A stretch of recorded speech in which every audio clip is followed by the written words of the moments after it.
esta paracha observamos cómo Jacob reparte las bendiciones a sus hijos y profetiza que será de todos sus hijos. Vamos a ver algunas bendiciones, destacando algunas cosas.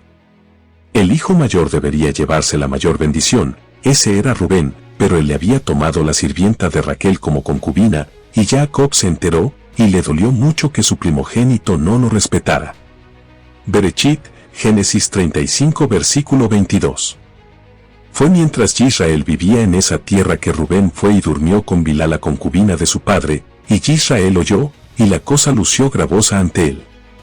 Jacob tuvo 12 hijos.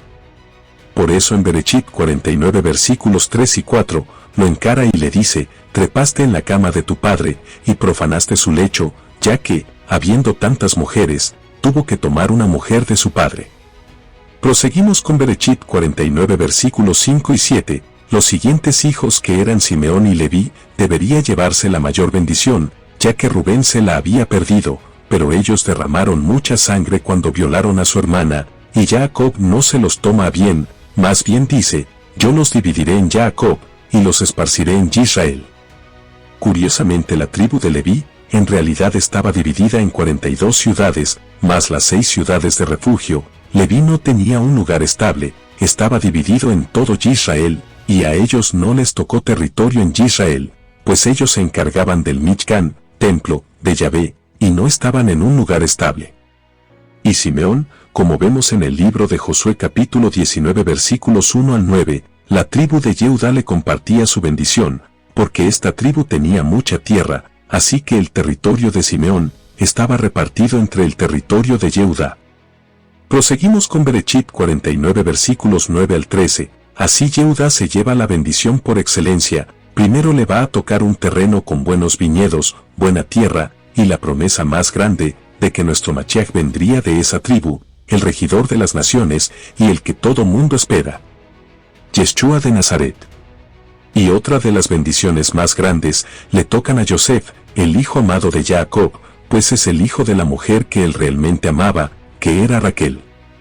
Y la tribu de Yosef se lleva las bendiciones más grandes, se lleva 5 bendiciones, incluso le dice la bendición más grande, que todas las promesas que tus progenitores te puedan dar. O sea, está estableciendo la bendición de nuestro padre Yahvé, y se la lleva la tribu de Yosef, que son las tribus de Efraín y Manasés, pues ellos son los hijos de Yosef que Jacob adopta como hijos para poderlos heredar. Más adelante, estas 2 tribus, junto con 8 más, se corrompen en idolatría, y nuestro Dios deja que las esparzan por todo el mundo. Esos somos nosotros. ¿Por qué Jacob le pide misericordia a su hijo José? Porque como lo veía demasiado absorbido por el medio de Egipto, pensaba que tal vez él se iba a olvidar de enterrarlo en la cueva de Macpela. Entonces realmente Jacob por eso pide misericordia de José, que lo entierre con sus padres. ¿Por qué Jacob le pide a José que le jure? ¿Acaso no le creía? Sí, no le creía del todo, porque como José estaba muy ocupado con la vida política de Egipto, tal vez pensó que se iba a olvidar, y como había tenido una vida bastante difícil Jacob, dijo no, que me lo jure, ¿no? Que va a ser como yo se lo estoy pidiendo. Entonces tal vez no le creía, probablemente. ¿Por qué Dios le dice a Jacob que lo multiplicará y lo hará crecer, si Jacob ya tenía una familia numerosa? Sí, se habla, esta es la bendición a el pueblo de Israel realmente, que venía a través de Jacob, por eso le dice te voy a multiplicar y te haré crecer. Se refiere a esta parte profética que va a ser Israel, y cómo Israel se iba a formar una nación en Egipto. ¿Por qué Jacob toma por hijos a los hijos de José?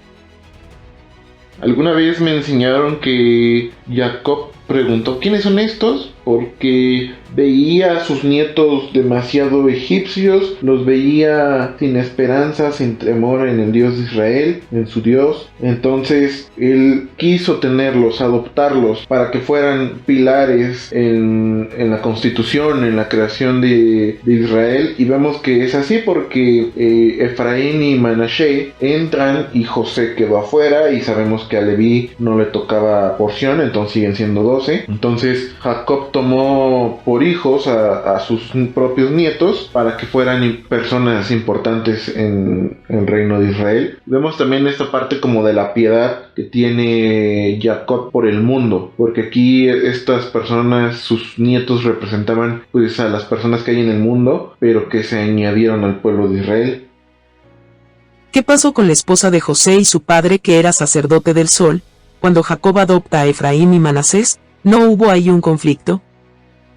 Qué buena pregunta. Bueno, en la Torá parece ser que no hay algo, un texto que hable de algún conflicto en cuanto a esta decisión que tomó Jacob con Efraín y Manasés. Pudiera ser, ¿verdad?, que existió un conflicto. Por lo que se entiende es que la esposa de José, la hija del sumo sacerdote de On, su esposa se entiende que era descendiente, bueno, hay un midrash que era descendiente de Jacob, de la hija que tuvo Dina con Shikem. Se entiende que era su esposa, que significa algo así como la odiada, la repudiada, no recuerdo ahorita su nombre, Asenat me parece que se llama. Entonces pues tal vez no hubo un problema. Bueno, la Torah es muy explícita cuando ocurren situaciones, y hasta donde recuerdo no habla como de que hubo algún problema. ¿Por qué Jacob le explica a José lo que sucedió con Raquel, si él mismo lo vivió? Qué buena pregunta. Él mismo vivió cuando su madre murió. Híjoles, no sabría responder con precisión esa pregunta. Yo me hubiese imaginado que José no vivió la muerte de Raquel, de su mamá, entonces por eso le está narrando, o tal vez le está diciendo todo, le está contando como todo su dolor, ¿no?, que él experimentó y todo lo que él vivió, pero a ciencia cierta no sabría explicar por qué ocurrió esto de que Jacob le narra si él mismo vivió cuando Raquel murió, pues. ¿Por qué Jacob, al ver a los hijos de José, pregunta que quiénes son, si recién los acababa de adoptar? Yo creo que aquí hay un lapso intermedio, no era como que los acababa de adoptar aquí. Yo creo que aquí hubo un periodo de tiempo, nada más que en la Torá no lo menciona. Y bueno, se dice que Jacob estaba perdiendo la vista, entonces pues sus nietos a lo mejor ya habían crecido un poco y estaban vestidos de egipcios, y entonces no los reconoció. Esa pudiese ser la razón. ¿Por qué cuando Jacob bendice a José, se refiere al Dios que va delante de Abraham y de Isaac, pero no se incluye él? Bueno, no se incluye él porque puede sonar un poco pretencioso decir y mi Dios. Pues entiende esta cuestión de que cuando uno va con Dios, Dios está con uno, pero cuando uno va sin Dios, Dios no va con uno. Entonces, sea por humildad, una humildad legítima, de la cual él no se mencionó. ¿Por qué Jacob, en lugar de referirse a Dios, lo llama el ángel? No, se entiende que los ángeles son una extensión de Dios que cumplen el propósito de Dios, y se entiende que más adelante el que va a hablar la Torah en el Sinaí es el ángel del pacto, que realmente se refiere al poder manifestado de Dios en la tierra, aunque no es Dios mismo, sino su poder solamente manifestado. Porque recordemos que la palabra ángel significa como enviado, ¿no?, como el poder enviado, digámoslo así. ¿Por qué cuando Jacob bendice a Simeón y a Leví, les dice que son hermanos? ¿Acaso eso no lo sabían? Bueno, se dice que eran gemelos, muy probablemente.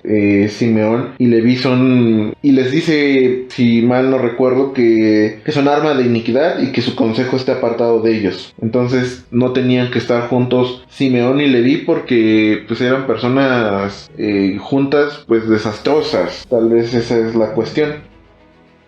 ¿Por qué Jacob dice de Simeón y de Leví que su alma y su espíritu no esté con ellos?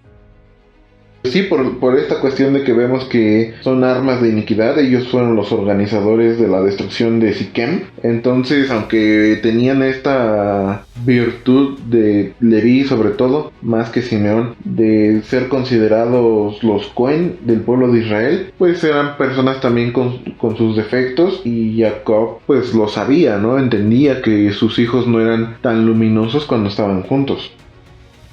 Con la adopción de los hijos de José, suman 14 tribus. ¿Cómo es que se dice que solo son 12? Ajá, en efecto suman 14 tribus, pero José no recibe nada, ni tampoco Leví, entonces en efecto son 13, digámoslo así, porque José no está, o aparecen sus hijos en lugar de José, serían 13 realmente, pero a Leví le tocó el sacerdocio, no le tocó heredad de la tierra prometida, entonces son 12. ¿Por qué se da el juramento tocando el muslo, como se hace, que se dice, es válido hacerlo hoy en día? ¿Y cuáles serían las consecuencias si no se cumple? Bueno, hay un entendimiento más profundo con esto. No era realmente el muslo, sino los genitales, porque la palabra incluso del romano testificar venía de ahí, de que se tomaban los testículos. Entonces probablemente no le tocó el muslo, sino que lo tocó de los testículos, y pues es una parte muy vulnerable del hombre, y pues así se hacían los juramentos. Entonces esta es como la razón o la forma simbólica. ¿Y hoy en día es válido hacerlo? Pues sí, hoy en día es válido, pero bueno, ya nos acostumbra a hacer estas prácticas. Simplemente ser fiel a nuestra palabra.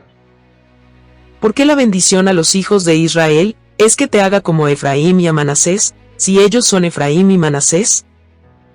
Se entiende que Efraín y Manasés corrigieron muchos de los aspectos de los hermanos en la antigüedad, y aunque Efraín fue puesto antes que Manasés en cuanto a la bendición, Manasés se puso alegre con la bendición de su hermano y no lo envidiaba. Entonces eran personas que estaban felices por el éxito de su hermano, por eso dice la bendición así, que te haga como Efraín y Manasés, por esta cuestión de que se alegran por la bendición de su hermano, no como en el caso de Caín y Abel, de Ismael y de Isaac, y de Saúl y de Jacob, que sintieron celos contra su hermano, incluso de los 12 que llegaron a sentir un celo superficial contra José. Entonces Efraín y Manasés corrigen esto, porque Manasés no envidió a Efraín por haberlo puesto antes que él, aun siendo él el mayor. ¿Podría explicar la bendición de Judá, específicamente lo que dice en Génesis 49 versículo 11? Bueno, vamos a ver qué dice Génesis 49:11. Dice lo siguiente: atando a la vid su pollino, y la cepa el hijo de su asna, lavó en el vino su vestido, y en la sangre de uvas su manto. Bueno, habla de esta cuestión de cuando Mashiach vaya a venir, cuando dice, y la cepa el hijo de su asno lavó en el vino su vestido, y en la sangre de uvas su manto. Habla de la futura crucifixión de Mashiach. Y sabemos que esta cuestión del vino tiene que ver con las cuestiones ocultas, con la parte más de los secretos más ocultos de la Torá. Entonces, pues es literal, ¿no? Lavó en sangre de uvas, lavó ahora sí que con sangre fuimos justificados, y habla de estas cuestiones realmente que están ocultas. Y pues lo del pollino, pues es literal, ¿no? Cuando Mashiach entró a la ciudad montado en un pollino, que es como un burro, el Mashiach por encima de la materialidad física de este mundo. Entonces esa es la razón. Por favor, manda tus preguntas al correo que va a estar apareciendo en pantalla. Y yo me despido con un gran shalom. Cuando se acercaron los días en que Israel iba a morir, llamó a su hijo José y le dijo, no me entierres en Egipto, sácame de Egipto. Y Jacob le dijo, júralo. Y José le juró. Jacob no confió en la promesa de José, sino que le pidió que le jurara. No tuvo tranquilidad hasta que obtuvo ese juramento. Una promesa difiere de un juramento. Con una promesa, uno hará sin duda lo posible por cumplirla en el momento oportuno. Sin embargo, hasta entonces, uno no se siente perturbado por la promesa. Con un juramento, sin embargo, uno está preocupado desde el momento de jurar. La mente está constantemente preocupada por los pensamientos de cómo mantener el juramento, preocupándose de que, al no hacerlo, llevaría a las severas consecuencias de haber violado un juramento. De este modo, Jacob le encargó a José, y a través de él, a todo Israel, una importantísima lección sobre nuestra relación con el galut, exilio. Ciertamente, nuestro galut fue decretado por el Todopoderoso. Sin embargo, nosotros debemos saber que el galut no es el lugar al que pertenecemos. Por lo tanto, no basta con pedir o prometer la salida de Egipto. Uno debe sentir, y estar constantemente preocupado, que cada momento adicional en Egipto es una carga dolorosa. Así, uno continuará rezando y suplicando al Todopoderoso. Sácame de Egipto. Incluso cuando se está cómodo en el galut, con una vida material y espiritualmente buena y agradable, uno debe darse cuenta de que el galut no es nuestro lugar. Debe haber una profunda sensación de exilio, de estar en un lugar ajeno al que no pertenecemos. Al igual que un juramento, priva de la tranquilidad, hasta que se cumple realmente, no debemos dejar de gritar y suplicar continuamente. Sácame de Egipto. Shabbat Shalom.